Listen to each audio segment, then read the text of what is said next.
I told you there was a countdown. Look, you know what I mean? 5 to 1. Ladies and gentlemen, I'm just working through the countdown with Laura. We are back. This is the Foyne Jones Show. This is episode 7 from season 8 of my podcast. Yes, we're on season 8. And this season, we are sponsored by David Blitz and the wonderful company of E.T. Clay. They talk about bricks. We are talking about the builders merchant industry from the ground up. And I'm joined in the studio by Laura Perrett. Laura, how are you? I'm good. How are you, Peter? I'm good. I can answer that. I'll answer that in 3 versions. 1, I'm very well. 2, I'm very happy. And 3, I'm still a little bit poorly. But let's go to why I'm very happy. I'm very happy because my team, Fulham Football Club, turned a defeat into a victory last night. We beat our local rivals, Brentford, by scoring 2 goals in stoppage time. It was a magical moment. It was a magical night. So, yeah, football does mean everything. So I'm in a really good place. Other than that, I'm playing catch-up with my fundraising challenge this month. I'm running 200k. I'm going 30 days sober. And obviously, I'm doing it for a charity that you know as well as I do for Support Our Paras. So that's kind of where I am, Laura. But I'm excited about getting you on the episode because it's your first podcast, isn't it? It is. I've never done this in my life. So it's quite interesting, exciting, also a bit nerve-wracking at the same time. I mean, you say you was a bit nervous. It took you about 6 seconds to say yes to my invite when I reached out to you. It wasn't. And then it was but by the way, I've got this event, that event. Oh, then I'm away. Then I'm busy here. Yes, very busy. Very busy lady. Calendar's always pretty full for about 6 to 8 weeks ahead. I'm back now. Okay. So, don't know where we got with that, Charlie. So we're doing this again. I think I got excited. I think I hit the headphone and put it on mute. Can you hear me again? Yes, your mouth was moving. Right, 100%. My mouth was moving. The hands normally move, but there was no sound. So, for the benefit of where we got to, this episode, we're going to be celebrating the builders merchant industry and careers within the builders merchant industry. And we're going to be talking about your story, Laura. So where it started, how it rolled out and where you are today. And we're also, if we get the time, we're going to give some advice back to the next generation. Because I think that's important. Because if we look at our younger selves, I'm getting old now, I'm nearly 50. And I look back at, I started in this industry when I was 18. So that's a pretty long time ago. And I've been on a journey which has took me into becoming my own business owner and doing what I'm doing now. But it began for me in a builder's merchant. And I think it's an industry I know it's an industry I'm really passionate about. Let's talk about your journey, Laura. How did you arrive into the industry? Just take me back to that beginning.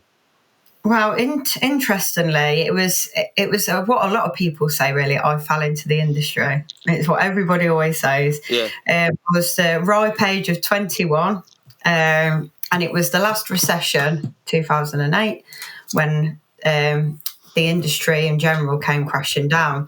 I got made redundant from recruitment, so I was doing what you were doing. You're doing now. Very different to what... Laura, do you still have the scars? Do you have the scars?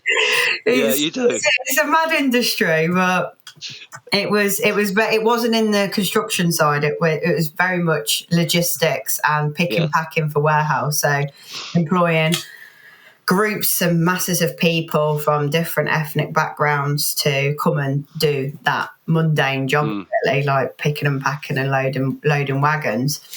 So I was the last in. Which meant that I was first out when there was redundancies.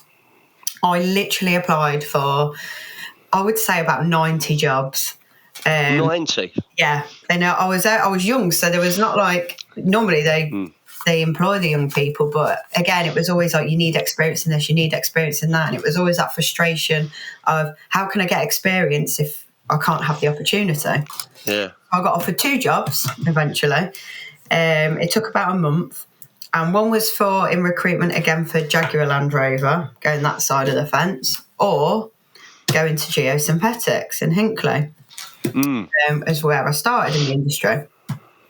So I thought, what the hell is geosynthetics? What does that even mean? And And when I went for my interview, they're like, what do you know about geosynthetics? I'm thinking, I have no idea about any of these products and what it does. I never knew these things existed in the ground underneath. But I did a bit of website research and blagged it, I guess, as you do. Yeah, I know all about this. And yeah, I got a sales support role. So I was ultimately just typing orders and quotes and things like that. Which I fell in love with it as soon as I joined. I wasn't doing something that was so challenging at the beginning, but even just that processing element and understanding and seeing what those products were and what went with each other, and then learning about the customers and talking to the customers, I fell in love with it straight away. And then naturally progressed into a sales role, moved around a bit at geosynthetics and different types of salesy roles of product selling and X, Y, and Z. And then went on to Recon products, which I was there for nearly 10 years. So I only left there last September.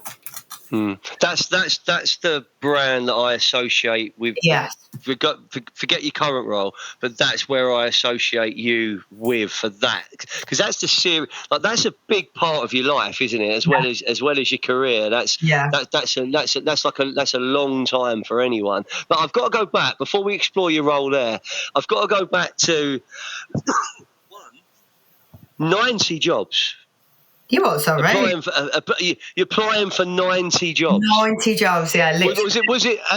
I mean, you know, we got to get the period of time we're in. So we're saying it was 2008. So that's probably online applications, is it, or was some of them offline as well? I reckon it's a mixture. There was a mixture, mainly through recruitment and Indeed and things like that. Indeed was like a big one. Yeah. So, and going into recruitment companies and having that interview. Yeah. And I always see that you put a scrap the text. What is it? The recruitment text. What is it? The strap line you use again? Oh, good. I'll tell you what it is. Laura. Okay. Yeah. Ready? Drum roll, please. Ripping up the rule book. That's it. Ripping up the rule book. Yeah. Well, that was very much the rule book then. So it was the obvious. Yeah. Questions and interviews, and before you even get a job interview, it was the interviews with the recruitment side of it. And 90 jobs, and do you know what, I was very much in the mindset as long as it's in an office, I'm not bothered where I work. I really wanted an office job. Don't ask me why. I just wanted an office job. It obviously appealed to me, sitting in my arse all day at the time, but it was just as long as it was an office job. So really, that should be quite easy to find, particularly at the age of 21. But yeah, it took ages. Well, it didn't take ages because I was hardcore working at it. It took a month. Yeah. But I had a car finance, so my dad told me there was no way that he was going to pay for it, so I better get a job.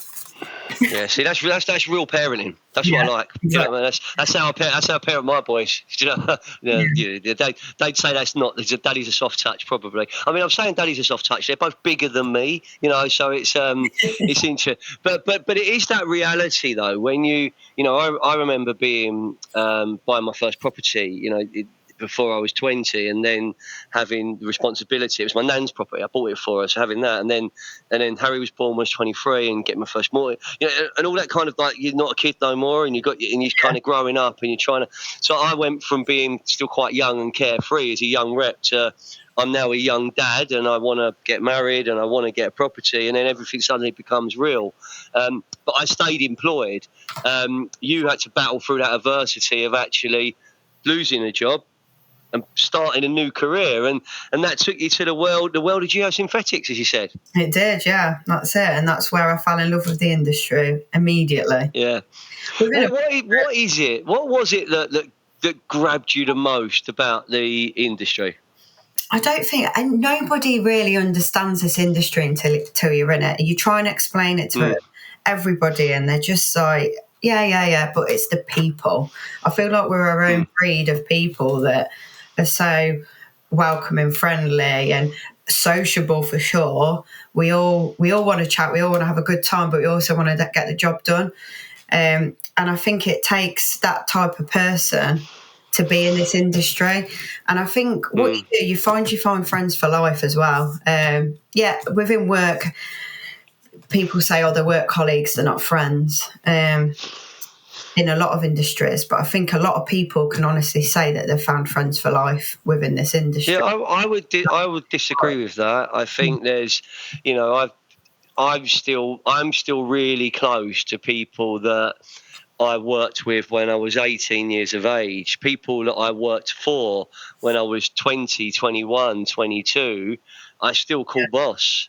I haven't worked for them for probably approaching 29, 30 years, but it's that warmth is there. And, I'll get a random message on WhatsApp from them when Fulham are playing. You'll get that there, and you see them in passing. And I do agree with that. There is a warmth around the builders merchant industry and all the suppliers that support it as well, and everything that goes with it. And that does create something quite different. But I am quite rose tinted glasses. I'm from it, so I do feel it that way as well. So come on in, let's go back onto the career journey, Laura. So I mean, during that, so it's your 10-year stint. Talk us through that and how that played out for you, because that's when things started to really move, wasn't it? It did, yeah. That's where I really built my own foundations of where I am now, really. So joining Recon, I was 25 when I joined Recon, or just turning 25.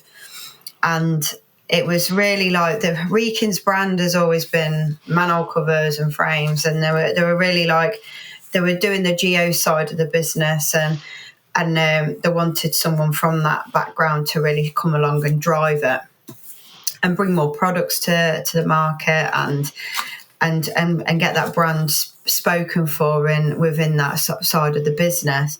So even at 25, I thought, wow, this feels a bit like big, this job.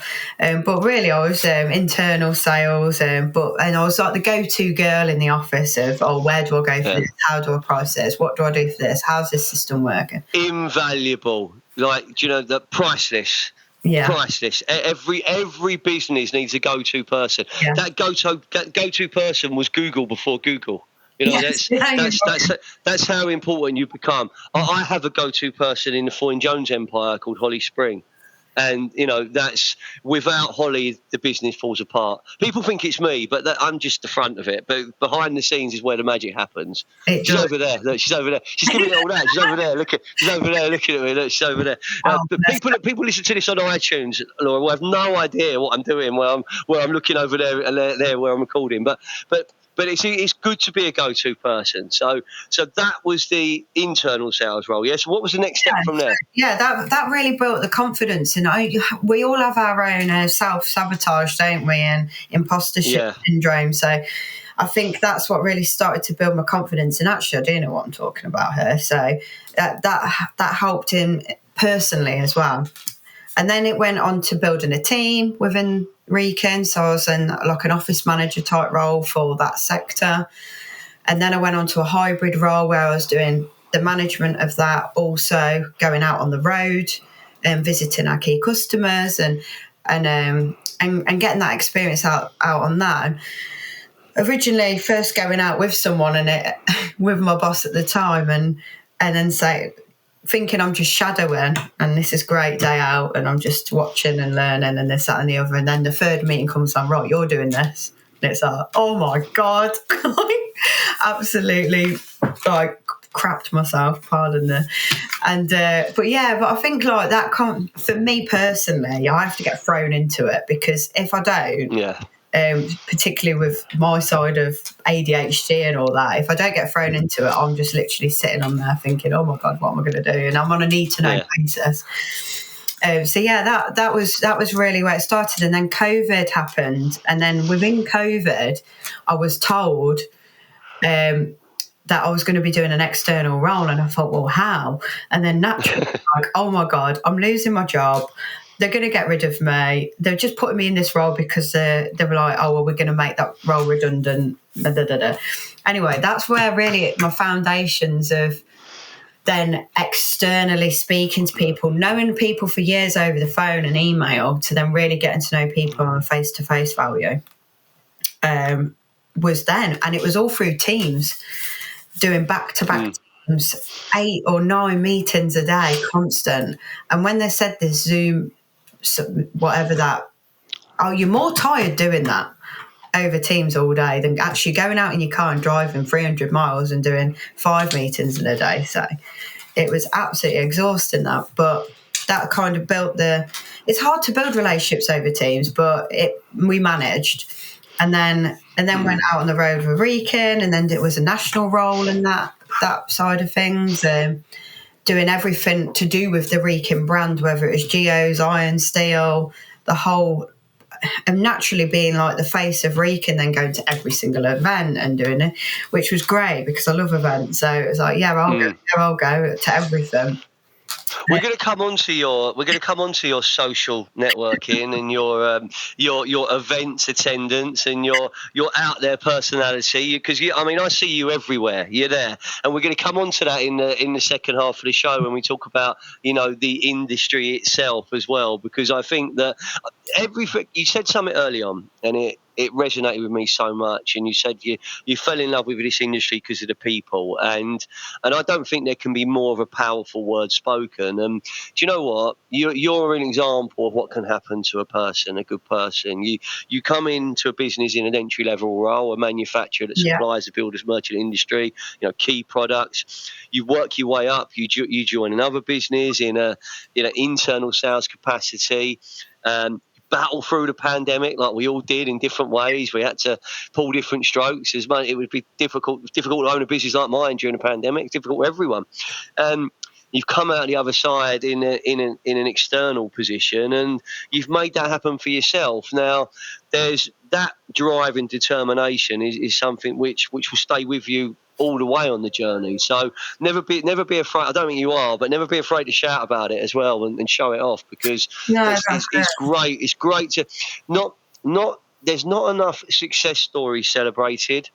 We're very good at talking about doom and gloom. We're very good at talking about what might happen. All you got to do is see the feeds. And it was a worrying budget last week for lots of business owners like me and lots of other people. But we've got to look at the positives, and that's what we're trying to do. It's what we are doing actually in this podcast, is we're bringing people's stories to life. So let's speed that up to what you're doing right now, Laura, because that's the moment we want to get to. Where are we now? What Laura Perrett today? What am I talking to? What are you up to? Now, did you like that, Laura Perrett today? That could be a little one, couldn't it? Yeah. I hope that everyone listens to that now and then think, it's not Laura Perrett. It's Laura. Yeah. It's Laura Perrett. I've just kind of made you more European and exotic. You know what I mean?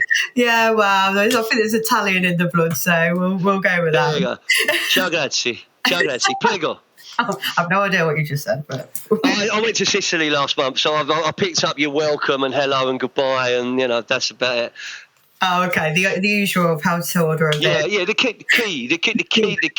I can order 2 beers as well. So there we go. That's it. So now my role is at Fraser's, part of Stark Group, rebranded from Fraser's from Juice and Civils Fraser. My role is Business Development Director.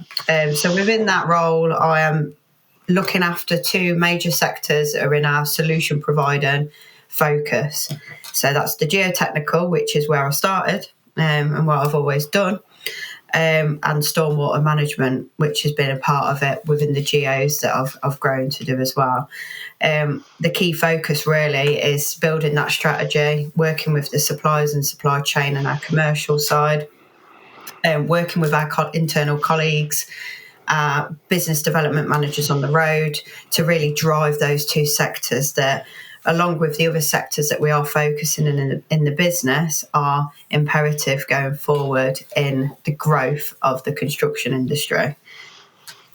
So that's Fantastic. Me now. And working with some people that have previously not just starred in this podcast. They've come down to the studio in Brighton and gone skinny dipping in I think February or March, haven't they? So DJ Nicky B and Lee, two great guests on the podcast, and again, the industry is about people, and that's really, really what we want to talk about. And I think as well, from just seeing how you come to life when you talk about your current position, how the market's looking, what what the challenges you faced in your career, you look at it now and you know it's going to be okay. And that's a message I think we need to send to all of our listeners at the moment, is that wherever you are, however you're feeling, it will be okay. So, Laura, look, listen, great start to the show.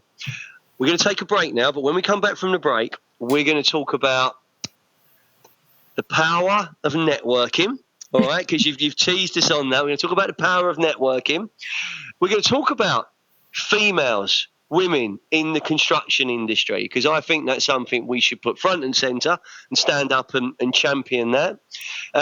We're then going to talk about your fundraising. We're then going to talk about some running, something which is close to my heart and going to be close to your heart as you build towards something next year. And then we'll wrap the show up after the break by giving some advice to our younger selves in the next generation. I know it's your first podcast, so how have you found the conversation so far? All good? Yeah, perfect. Loved it. Easy. Brilliant.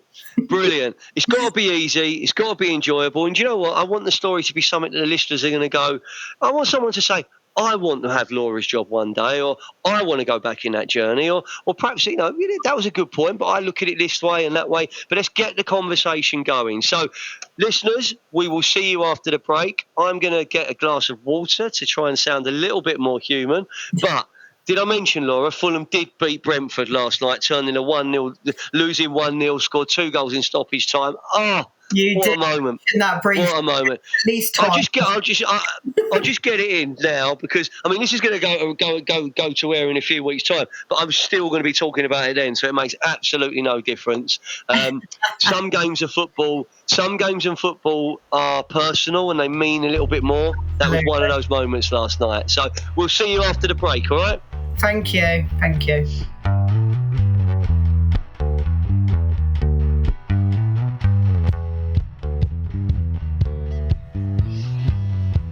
When it comes to bricks, there's only one company to speak with. ET Clay have something for every brick project. With over 400 products across our 2 depots, we are the builder's merchant, brick merchant.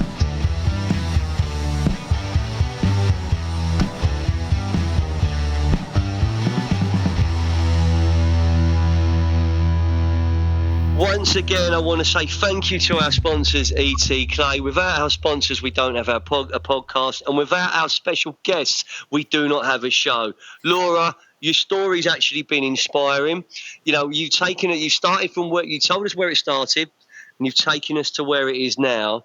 What's even more inspiring for me is, and I'm going to say this, you're in a sector which could be called white, male and style. Lots of people have said that to me, all right? And I am white, male and style, so I fit that side. I fit all of that. I go straight into that. But let's be honest, the construction industry, whether you're on-site or off-site or supplying to site, it's perceived as a male-dominated industry. You, Laura, and I'm going to quote one of my strap lines that you used, you've ripped up the rule book there, because you have achieved things that are blow other people away. Can I, be candid here? Being a female in a male-dominated environment in the construction industry, how's that played out for you? How have you found it, honestly? Oh, wow. There's mixed moments. So sometimes it's a bit savage, where I have been completely destroyed in front of people. And it's more so, I think, males of a certain age that have been in the industry 30 years, and how could you tell me what I need to do and how I need to sell something, or what products I should be using because I've been doing this for so long, and what do you know is a big one. But instead of crumbling at that moment, which most people could easily do, and don't get me wrong, there's been moments where I thought I was going to, I think having that self assurance that you know what you're talking about, and you deliver it in that way, in that confident way, before you know it, they're your best mates after that.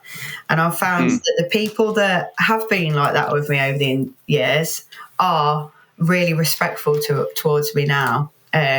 Couldn't possibly obviously name these people on a podcast. No, we're not naming and shaming on a podcast. Our podcast remains a positive space. It's a positive space, but these people would know exactly, and it's funny now. Like you'll laugh about it, and it's got a lot.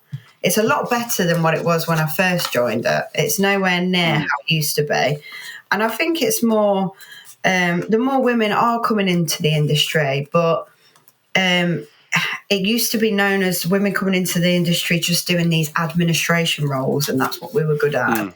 And we're good at organising, like without being sexist to men. Like we're better at organising things in terms of paperwork, but that's because of how we are. But we all have our own unique fortes that can actually bring something to the party. So I think a mixture of men and women in the construction industry really can build massive good things for the industry with the different opinions and different ways of thinking. And I've found that in management teams where there's a mixture of people, and if there's women and men, like the meeting at the end of it always comes out a lot more positive and constructive than I guess that if it was just a load of women. Because I suppose if you put a load of women into a meeting, we'll end up talking about what's gossiping about the weekend, or I mean, if you put me into that meeting, I'll be gossiping with you. So I think it's you've raised some really powerful points there, and you've raised them quite maturely. But I've been in meetings where people have talked down at me because I was younger than them. I've had a different accent to them, like a very different accent to them, and that comes across. But I've not had that situation where I've been judged because I'm a bloke. I've not had that. I think if people look at themselves and they go, oh, come on, what's the deal here? You're representing a brand, you're representing a business, you can do the job. Behave, and actually that's the world we're in, and there's lots of examples of could do better, and there's lots of examples of we are doing better. I genuinely believe we are as an industry, but I still believe, and I do believe we can do more. And when we can do more, and that's not just talking about it, it's actually implementing and driving that change through. So You've had to deal with situations where it's been uncomfortable. You're saying it's playing out and it's better now. What would you say could help change that in the future? What would you? How can we make it even more? Make it a builders in your and there's no right or wrong answer. I'm just playing devil's advocate really, but just blue sky. How can we get it better, even better than what it is now?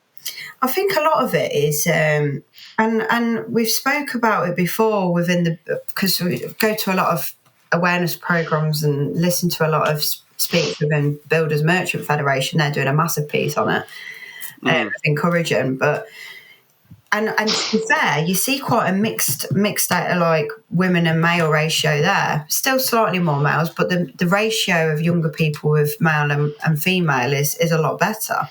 And it is more about advertisement, because when you say construction, they think it's on the tools. Yeah. And with these sector awareness programs that are happening within the industry, I'm hoping that can only change things, because if you went onto a normal recruitment platform and you put in construction, it's only going to come up with, because I have actually tested it before, just to say, but it only comes up with like labour work. So women, if they don't want to get their hands dirty, because I'm in construction, but I definitely don't want to go on site and build anything, because if you speak to Mrs. Jane Jones, I don't know why I'm whispering, I don't know if you can hear, but if you speak to Mrs. Jane Jones and in our house you say, who would like to get their hands dirty in any form of construction, DIY, whatever? Yeah, I'm the other way. I'm project managing. I'm out there. I'm sweeping up afterwards. She's in amongst it. So I'm with you on that. But you're right. You're right there. And I'm going to highlight one of the things you said. Some of the sector awareness campaigns that are going on at the moment are absolutely outstanding. and everyone involved in that should take a bow, because they're doing really good stuff. And it's not something I'm involved in. I'm not involved in it. I'm from the outside looking in, and from the outside looking in, I'm a fan. I'm a cheerleader. I think it's absolutely brilliant. And the more positive conversations about getting more females into the industry, being more diversity in general is better. Absolutely. Leads me on to a point I talk about almost every episode. The industry really does miss a trick when it's hiring. And I'm going to ask your opinion on this, but from what I'm seeing as an owner of a recruitment business that supplies the industry, is many hiring managers are quite blinkered. And what I mean is they will make hiring decisions based on what someone has done previously, rather than what they can do in the short, medium, and long-term future. Now, if someone's not done it before, they might not be as good in the short term as someone who has. But in the medium and long term, they could be up and running and leap miles ahead. But I see so many decisions based on having to have done this before, having to have done that before, having to have worked with this before. And I think it's almost shutting the industry doors for people that want to come in. And I'm here saying I want to knock these doors open, and I want to knock this door down, and more people come through. So have you got an opinion on that, Laura? Do you think we could invite people in with more diverse backgrounds? Forget race, sex, colour. I'm just talking about where we anything. It's going back to what I said at the beginning, really, when I was looking for a job, applying for 90 jobs, and it was all about experience-driven jobs of doing an office role and not having that experience. And it's how do you get that experience if you're not given the opportunity? And I think ultimately, and I know that my boss would definitely say that, DJ Nikki B, would on the wheels of steel. Absolutely. Taking back to them glory days in Magaluf. He'll never let you forget them. I've heard that story so many times. It's the greatest story ever. He's DJing again soon. He's got some gigs in Scotland, so you'll have to get in touch with him and see. He's got a homecoming gig. I'll bring the missus up. We'll come up. Behind the DJ decks. It is all about attitude. I think you can teach people products, you can teach people systems, you can teach people anything like that over time. You can teach people how to sell or deal with people. But if you've got that right attitude and you want to do it and you want to do well, then I think you can do anything. And that's fantastic. Yeah, so I don't believe that anybody should be saying, depends on the role and what you're doing, I guess, because you wouldn't put me as an accountant because I have absolutely no background. But if you put me on a course to do it, probably I might be able to do it. But it is definitely all about attitude. 100%. I never had any experience in this, as I said at the beginning. Geosynthetics, what's that? What is that name? What does that even mean in construction? But here I am now knowing quite an awful lot about geosynthetics, but that's because I got given the opportunity. And here you are now as someone who has got a very powerful network. You've got lots of connections. You know when you post on LinkedIn, I see a warmth around there. I see lots of energy, and there's always engagement. But what I also see, and I said we come on to this, what I also see is there's a lot of personal time that you invest in the social element of our industry, in the network, in the in-person networking, the events, the awards, the organisations, the meetings, and that's something which it plays a big part. It must play a big part in your life as well as your role. You knew I was going to talk about you being a social butterfly. You knew I was going to talk about, you told me yourself you go to the opening of anything. So come on in. Just talk me through, how busy you can be when it comes down to social gatherings, activities, awards, events. And actually, all of that is for the greater good because you are showcasing industry you believe in. So let's talk about that because I know you want to. You could be so busy with social events that you are absolutely exhausted and do absolutely nothing at the weekend because you're so tired from your social activities within work and doing the socials within the week. People will be like, what is it with these nights out on Tuesday, Wednesdays, Thursdays, usually, mainly Wednesday, Thursdays. But we are a sociable industry, and I think a lot of the relationships that have been built, particularly I can speak for myself, over the years, have been the basis of these networking events. When I was on the manufacturing side of the industry, I've made friends with other manufacturers, competitors, or people just within a civils and drainage manufacturing area, and I've been friends with them for years, and I didn't even necessarily need to be or dealing with them on a day-to-day basis. It's just people that you end up being with at the same things over and over again. And I think when we do these networking events, whether it is an awards dinner or you're with customers or you're doing something for a customer and supporting something, you get to know them on a more personal level.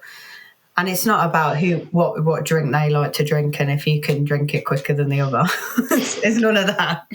It's more I'd fail miserably at that game. I'd go in hard and then I'd fail. I'd be done. I'd be out. Yeah, you're not a Jaeger bomb type of guy, no? Not a bit of me. No, not a bit of me. I told you at the beginning, I'm old and boring. That's very outside my comfort zone, Laura. Very outside my comfort zone.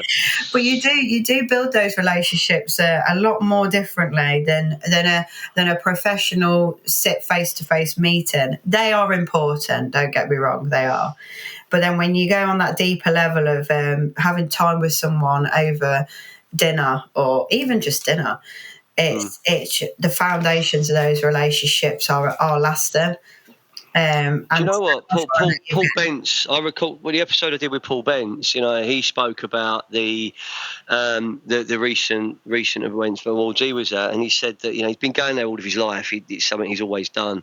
But the powerful thing which he said was that, the good work that is done in relaxed conversation, the good work that is done away from the business arena, you can't put a value on it. And I think that's what you're saying there is because actually, and what you said, and the simple thing there is having a meal, having a drink, having a coffee, talking to someone. I have meetings when we go for walks. I know it sounds a bit weird, doesn't it? I mean, I'm not a great guru kid. It just means sense. It means we get out in some fresh air, we have a chat, walk the dog. It really helps me. I do a lot of when I'm doing one-to-one coaching calls with people. I often say, right, forget the video call now. We just talk on a normal phone call, but let's go for a walk. Where are you? I'm up in Leicester. Like, for example, you're in Leicester. Okay. Well, look, let's find somewhere where you can walk for half hour. Let's walk for half. I'll go for a walk and we walk and talk. And actually, the conversation becomes so much more relaxed and intimate because actually you're exercising. It's good for you. You feel there, and that's the important part. You said there, it's giving someone time. It is. If you give them time, that's when the relationships can really come together, don't they? Yeah, it's not a pressured, booked meeting that you need to be here for this time and we've got this agenda and this is what we're going to talk about and this is what we want to achieve at the end of it. Yes, they need to be done, agreed. But the sitting with people with an unbooked meeting and you're just having a general chat and you're actually speaking about the industry, how business is. I mean, the general line is, how's business at the minute? And, everyone says that. But it opens doors to other conversations that you might actually probably never would have picked up in a meeting about anything. Well, what I think is funny, that with that standard kind of opener, because I do things just for my own weird, eccentric sense of humour. So I might get asked that a few times, and someone says, "How's business?" I go, "Absolutely fantastic," and then go quiet, and they go, "Oh," and then they go straight, and they just carry on. Then someone, "How's business?" I go, "Oh, awful, absolutely awful," and I go quiet. It's interesting. You can see whether someone's really engaged or not, because sometimes they don't care what you say and they're already on the next question. Yeah. And I find it absolutely. It's like that email you get. You know when someone says an email and it's like, "Hope this finds you well." No, you don't. You don't care. You do not care whether that email finds me well or not. You want me to answer this email? Just cut it out. I mean, obviously, it's a pet hate of mine. You can see my passion coming through, can't you? I rein it in. I'm with you. I'm old school, so I'm with you. If I could meet someone and shake their hand, press their flesh, buy them a drink, have a coffee, be in the same room as them, on site with them, in a bar with them, in a ballroom with them. I'm going to take that all day. If I can't do that, I'm going to do a call like this where we can see each other. If I can't do that, do whatever I've got to do, phone call. And then you get down to the younger generation now, the kids play now, and they're all WhatsApping and messaging, and you know what I mean? That's talking. You get a voice note. I love voice notes. I'm all over voice notes. I make them dramatic. You know what I mean? I sent you one, didn't I? I make them dramatic. I make them dramatic, my voice notes.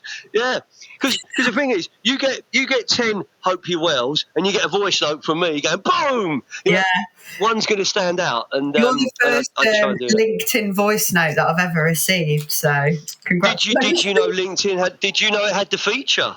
I probably haven't noticed. No. But there you go. So it's a whole new world. We've even got a new LinkedIn feature moving as well. But again, LinkedIn is the modern social networking platform as well. So you're big in industry events, and I know you are because I see you all over my feed when you're there, and it always looks like you're having fun. But it also, to me, sends such a powerful message on what you can be doing in this industry. Absolutely.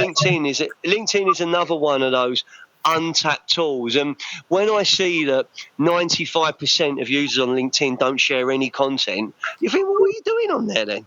You know, it's like what? So at no cost at all, when I'm a kip, I can have a post about Fulham losing, a post about a new vacancy, celebrating someone getting a new job, challenges people face when they're looking for a new job, better hiring strategies. I can have all that being seen by people when I'm asleep.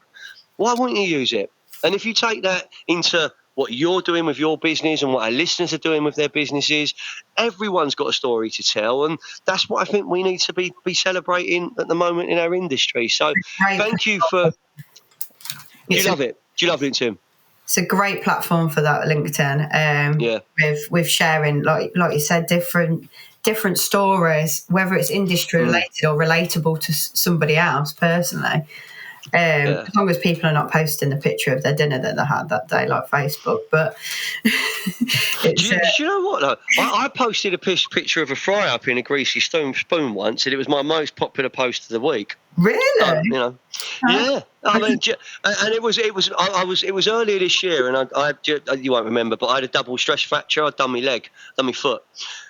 And I was just feeling a bit like, it's a Friday, and so I went to the cafe, it's literally just there, and I had number 8, you know, I've number 8, please, yes, go on, everything that comes with it. And I took a picture of it. I went like, I know I shouldn't, but it's Friday and I can't run. I got a double stress fracture, and I was getting feedback on maybe I should have replaced the beans with mushrooms, and I was getting and I'm thinking like, okay, I've got more engagement than the last 3 vacancies I've spoken about. So, you know, maybe I should be a food critic. Oh, who knows? But it's a great platform, and I try not to take myself too seriously on it. But I also make sure the version of LinkedIn you see or hear or watch is the person that you meet today, and that's what I can. I do keep it authentic. And Laura, carry on doing what you're doing, because seeing you succeed and seeing the business you're working for going on to the great successes it has with the great people in it, I think you're someone that the industry can look up to as well. And that's what I want to ask you next. All right. So I want you to, if you can, give me some words of advice for the next generation. What words of advice would you give to people at the beginning of their career, like where you and I were back in the day? What would be your words of advice? I think a big one, I would say, keep going, because it's such a roller coaster, this journey. It is a massive. I'm sorry, Laura. My podcast is being interrupted because Holly's just told one of our partners that I failed miserably on a challenge. I can hear. So anyway, go back, because I interrupted a very big point there. So carry on. Sorry, Laura. I think the industry is such a roller coaster, and it's quite easy to tie emotion up to it. So, and you can get a bit overwhelmed, especially when you're first in the industry and maybe being a lot younger. It can be quite overwhelming. Things can set you back. You can feel quite personal about it. My advice and things that I had to learn over the years is ultimately to think before you open your mouth is one of them.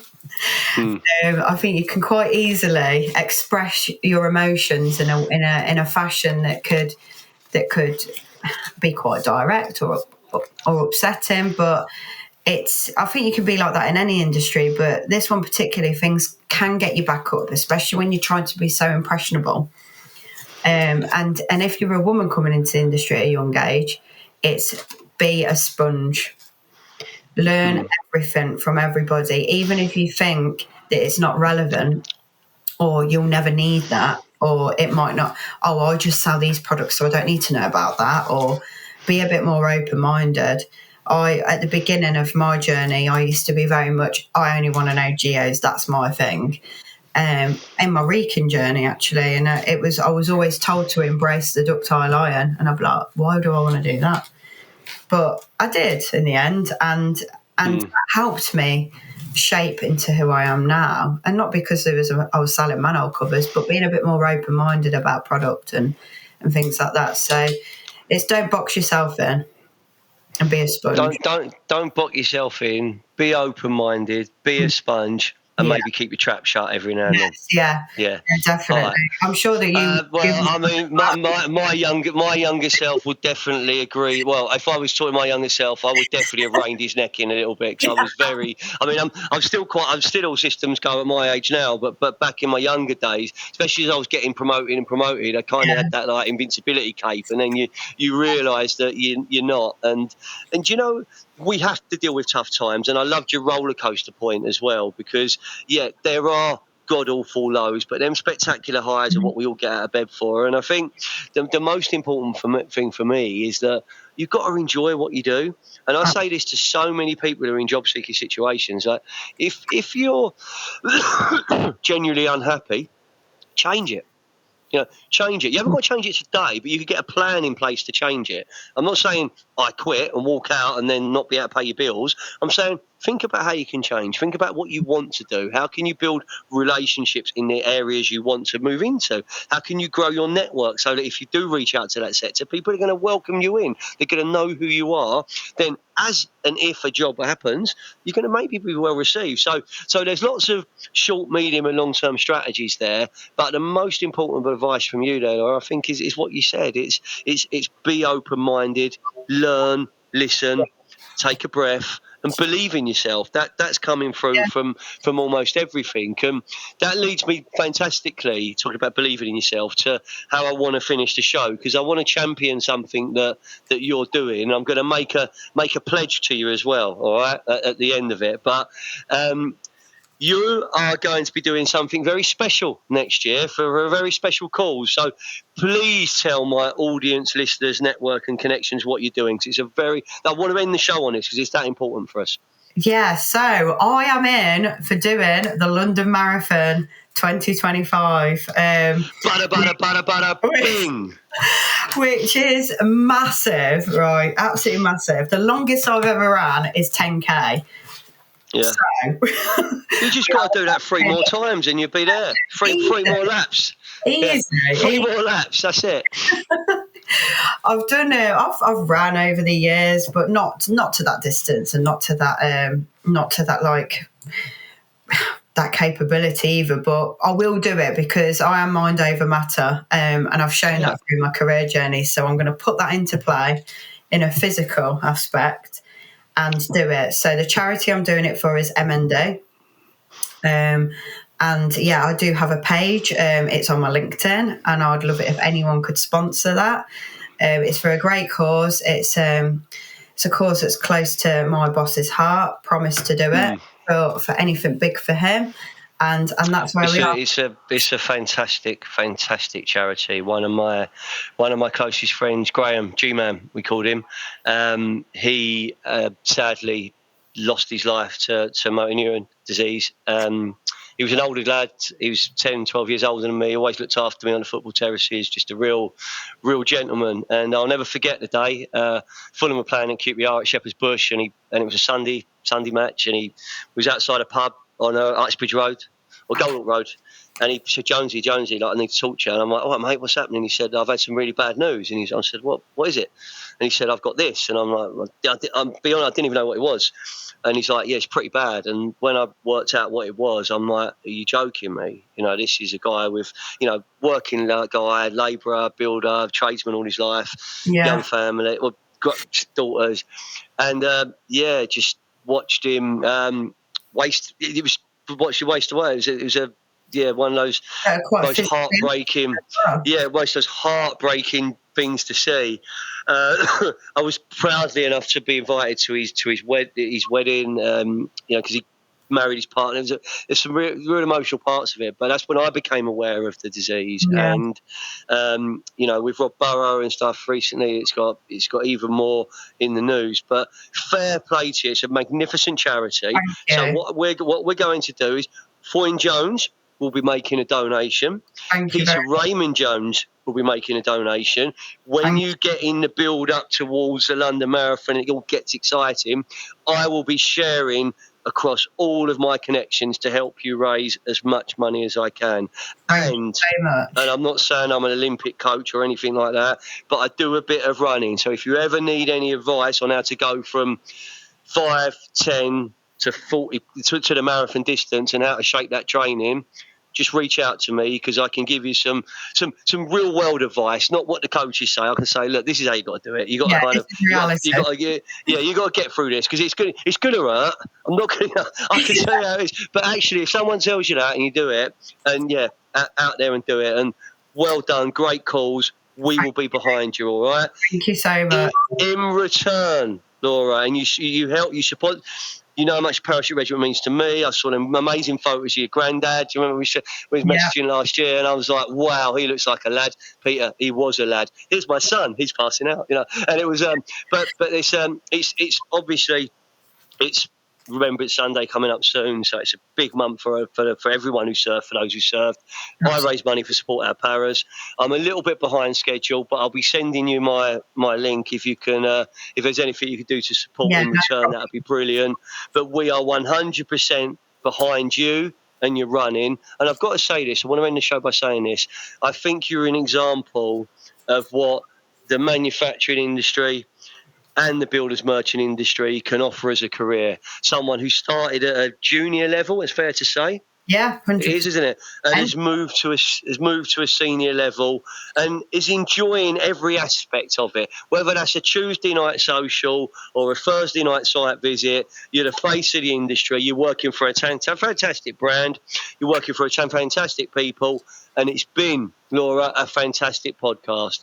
Thank you so much for being part of the Foyne Jones Show. Without people like you, we don't have an industry. So it's just been really good to get you on the episode. Thank you so much. Again, David Blitz and E.T. Clay, thanks for being our headline sponsors.